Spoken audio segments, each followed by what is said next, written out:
opsion politik.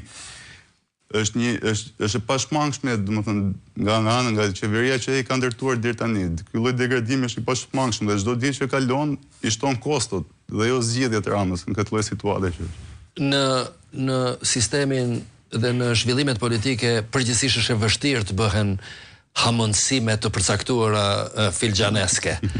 Mirë po, ju e ndiqni, sidomos ju editorët e lajmit të përditshëm ose të përorshëm, ju e ndiqni në mënyrë të vazhdueshme gjithë sjelljen e qeverisjes, i fusni element aty ndihmës, reagimin e faktorëve amerikan në raport me SPAK-un, por edhe në elementet politike, ose për shembull situatat në raport me ngjarje që duket sikur dalin jashtë kontrollit, situata me zëvendëskryeministrin në këtë rast padyshim, disa të dhëna që i ka dhënë zëvendëskryeministri Ameta, që janë jashtëzakonisht të rëndësishme në formësimin e debatit publik.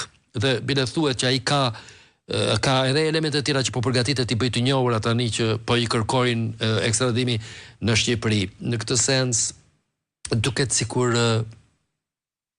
mund të përcaktohet një orë, një datë dhe një muaj në këtë drejtim.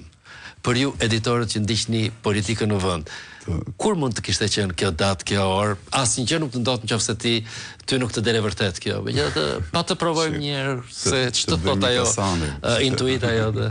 Ideja është duke marrë parasysh edhe gjitha këto lëvizje që ju referuam dhe pak më herët, për shembull goditja edhe Erion Velies, që u përdor si term goditje, gjitha këto kanë ardhur mbas periudhës Trump, mbas momentit që Trump ka ardhur në shtëpinë e bardhë. Pra, qeveria republikane në SBA, nësa duket e ka izoluar, dhe këtë e kemi parë edhe nëpërmjet elementeve të tjera, ka ardhur duke izoluar Ramën deri aty se nuk po takohet me Rama. Rama nuk po takohet as me të ngarkuarën me punë që është në ambasadën e SBA-s, apo as me të dërguarin tjetër që ishte në një vizitë Fleming, që ishte një vizitë në thonjza sekrete, që nuk u publiku, nuk u bëri dhe bujnë asnjë lloj medie.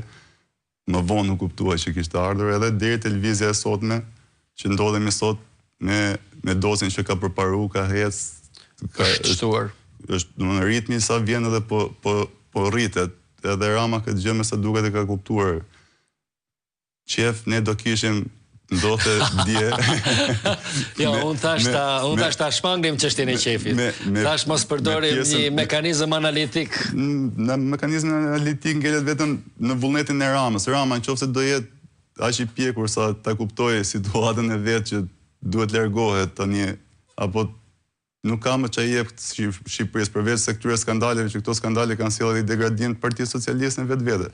Mos ta harrojmë këtë gjë. Domethënë Edi Rama ka marrë në qafë përveç pjesën e shtetit, që ka krijuar një parti shtet, ku e ke politizuar administratën në Teskaj, vjen edhe problemi që kur të bjeri Rama, do na bjeri edhe shteti, sepse duke pas gjithë elementet punësuar në shtet, ka i far problemi aty të kjo pjesë. Po edhe pjesa e Partisë Socialiste, Partia Socialiste është jaset kombëtar i këtij shteti, dhe në momentin që ky, me sa duket, do ta marrë me vete në rënime sipër edhe Partinë Socialiste, deri në momentin që këta zërat kritik që kanë ekzistuar deri diku do marrin atë forcën dhe atë spundon që ti dalin për Zot për ta marrë edhe ata në dorë këtë gjë që do lej Rama, që nuk është gjë e mirë faktikisht për asnjërin. Okej. Ardit Zeneli. Faleminderit ty. Mbas pak minutash ne do të flasim pak për atë që po ndodh në sistemin e drejtësisë. Natyrisht që reforma ka krijuar problematika shumë të fortë.